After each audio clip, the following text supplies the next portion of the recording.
নমস্কার বন্ধুরা, আশা করি আপনারা সবাই ভালো আছেন। আমি রুমা রেসিপি আর ব্লগসে আপনাদের অনেক অনেক স্বাগত। আজকে আবার আমি একটা নতুন রেসিপি নিয়ে চলে এসেছি। এখন বৃষ্টির সময়, আর বৃষ্টিতে কিছু বানিয়ে খেতে ইচ্ছা করে, তো আজকে আমি একটা বিস্কুটের রেসিপি দেখাবো আপনাদের, যেটা বাড়িতে থাকা উপকরণ দিয়ে আর খুব সহজেই সময় অল্প লাগবে যে রেসিপিটা বানাবো আজকে আমি। তাহলে চলুন আমার সাথে, ভিডিওটার সাথে শেষ পর্যন্ত থাকবেন। আমি রান্না করে যাই, আপনারাও চলুন আমার সাথে। তো বিস্কুট বানানোর জন্য লাগছে আমার চিনিটা পরিমাণ মতন দেবো, বেশি মিষ্টি দেবো না। তো আমি এই বাটির হাফ বাটি চিনি নিয়ে নিয়েছি, এই যে। আর নিয়েছি কিছু ড্রাই ফ্রুট, নিয়েছি কাঠবাদাম, কাজু বাদাম আর 4টে এলাচ। আমি একেবারে সব মিক্সিতে ভালো করে গুঁড়ো করে নেবো। তো প্রথমে চিনিটা দিয়ে দেবো। এগুলো কিন্তু শিলপাটাতেও বাটা যায়, তো আমি মিক্সিতে করে নিচ্ছি, কাজটা আরও তাড়াতাড়ি হয়ে যাবে বলে। এখানে দিয়ে দেবো এবার কাঠবাদাম, দিয়ে দেবো কাজু বাদাম, দিয়ে দেবো 4টে এলাচ দানা। এবার সব একসাথে ভালো করে আমি গুঁড়ো করে নিয়ে আসবো। আজকে আটা দিয়েই আমি বিস্কুট বানাবো। বাড়িতে যে আটা থাকে আমাদের রুটি করার জন্য, সেই আটা দিয়েই বিস্কুটটা বানাবো। তো আমি এখানে আটা নিয়ে নিয়েছি। আর এই বাটির হাফ বাটি আমি চিনি নিয়েছিলাম, এই বাটির মাপ করেই আমি আটা নেব।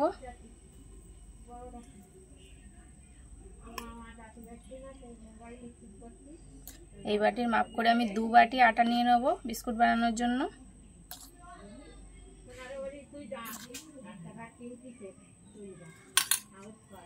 এরকম একটা বড় পাত্র নিয়ে নিয়েছি। এবার আটাটা এর মধ্যে ঢেলে নেব। একই বাটির মাপ করে আরেক বাটি নিয়ে নেব।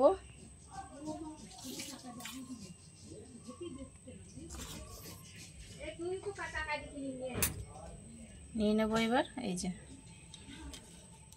এই একই বাটির মাপ করে আমি সুজি নিয়ে নেব। আর সুজিটা কিন্তু আটা 2 বাটি দিয়েছি, সুজি 1 বাটি দেব।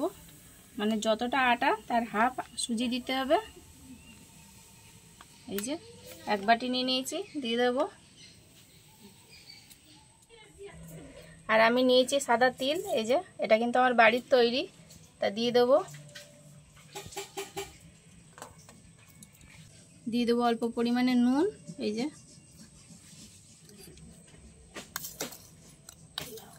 আর যে আমি গুঁড়ো করে নিয়ে এসেছিলাম চিনির সাথে ড্রাই ফ্রুটগুলো সব একসাথে দিয়ে দেবো।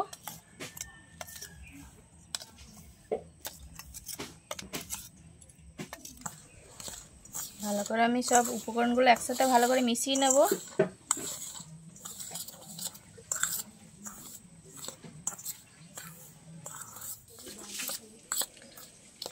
উপকরণগুলো ভালো করে সব মেশানো হয়ে গেছে। এবার আমি দেবো ঘি।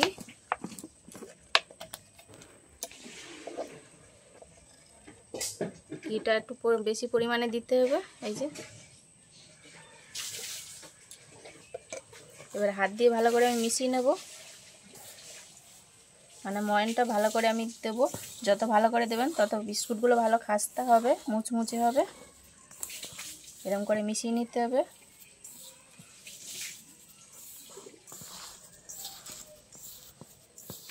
আমার আটার সাথে ভালো ময়ন দিয়ে মাখানো হয়ে গেছে, এই যে একদম ভালো করে মিশিয়ে নিয়েছি।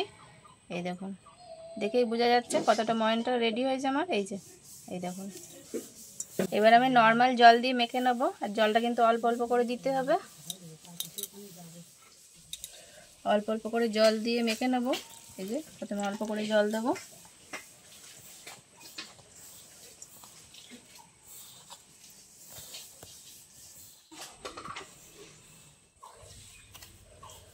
এরকম করে ভালো করে একটা ডো বানিয়ে নিতে হবে, এই যে।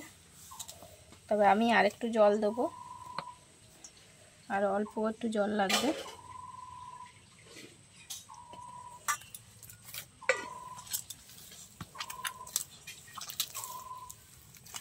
ভালো করে এরকম মেখে নিতে হবে একটু। এই যে এরকম আমি একটা ভালো ডো বানিয়ে নিয়েছি, এই যে একদম নরম না আর একদম শক্ত না, এইভাবে, এই যে। এবার আমি বিস্কুটের আকার বানিয়ে নেব। যেভাবে বানাবো আপনারা আপনাদের মন মতন বানিয়ে নেবেন, যে কোনো সাইজের, যেমন খুশি শেপ দেওয়া যাবে। এরকমভাবে একটা লম্বা শেপ বানিয়ে নিয়েছি।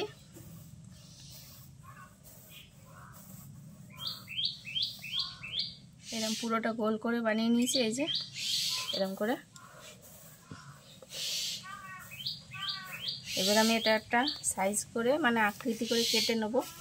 এরকম করে আমি লম্বা লম্বা কাটবো, যেরকম করে আর কি সবজি কাটা হয় অনেক সময়। আমি এইভাবে একটু বেঁকা সাইজের কাটবো এইভাবে, তাহলে বিস্কুটটা একটা সাইজ দেখতে ভালো লাগবে।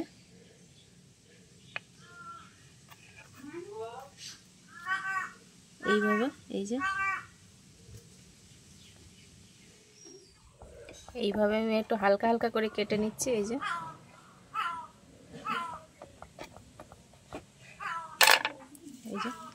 বিস্কুটগুলো এরকমটি ঠিক হবে। কাটার সময় একটুখানি এবড়ো খেবড়ো হয়ে যাচ্ছে, সেটা আমি হাত দিয়ে সমান করে নেবো ভালো করে। এই যে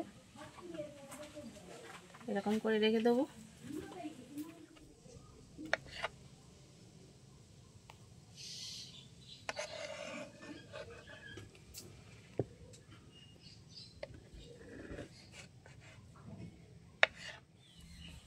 এরকম আস্তে আস্তে কাটলে কিন্তু অমসৃণ হয়ে যাচ্ছে না। এই যে এই দেখুন, হাত দিয়ে আর সমান করা লাগবে না, একদম বিস্কুটের মতন শেপ এসে গেছে। এই যে এরকম আলতু করে কাটতে হবে, বেশি প্রেসার দিলে হবে না। এই দেখুন,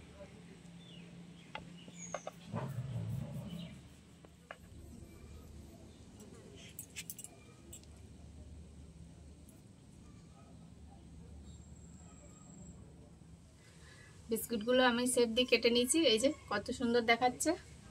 এবার এগুলো তো এখনো রেডি হয়নি, তেলে ভাজতে হবে। তাহলে আমি এবার উনুন ধরিয়ে তেল গরম বসিয়ে দিই।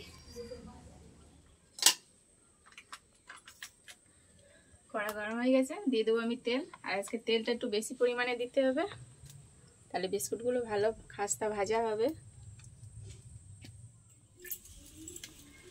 তেলটা কিন্তু খুব বেশি গরম হলে হবে না, উষ্ণ গরম থাকতে থাকতে দিতে হবে, তাহলে বিস্কুটটা ভালো অল্প আছে ভাজা হবে।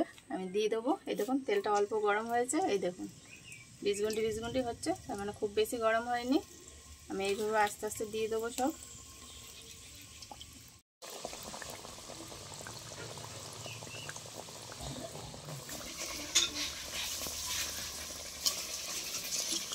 এবার আমি আলতু করে উল্টিয়ে দেবো।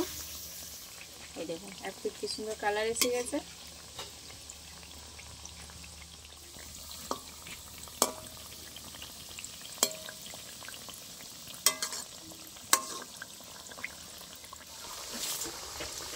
এই দেখুন এরকম একটা কালার নিয়ে আমি ভেজে নিয়েছি, একদম রংটা দেখুন বাদামি কালার হয়ে গেছে। এবার আমি তুলে নেব।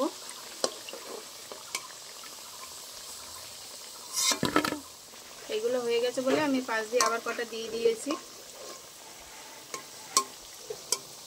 এদিকে তুলতেও আছে আর ওদিকে হতেও আছে, একইভাবে দুটোই হয়ে যাচ্ছে কাজ।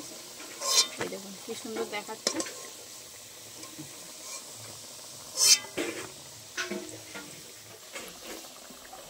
আবার আমি পাশ দিয়ে দিয়ে দিচ্ছি বাকিগুলো।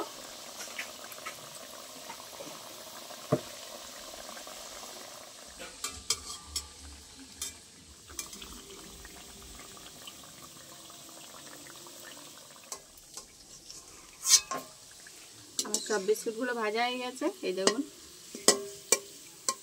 তুলে নেবো সব।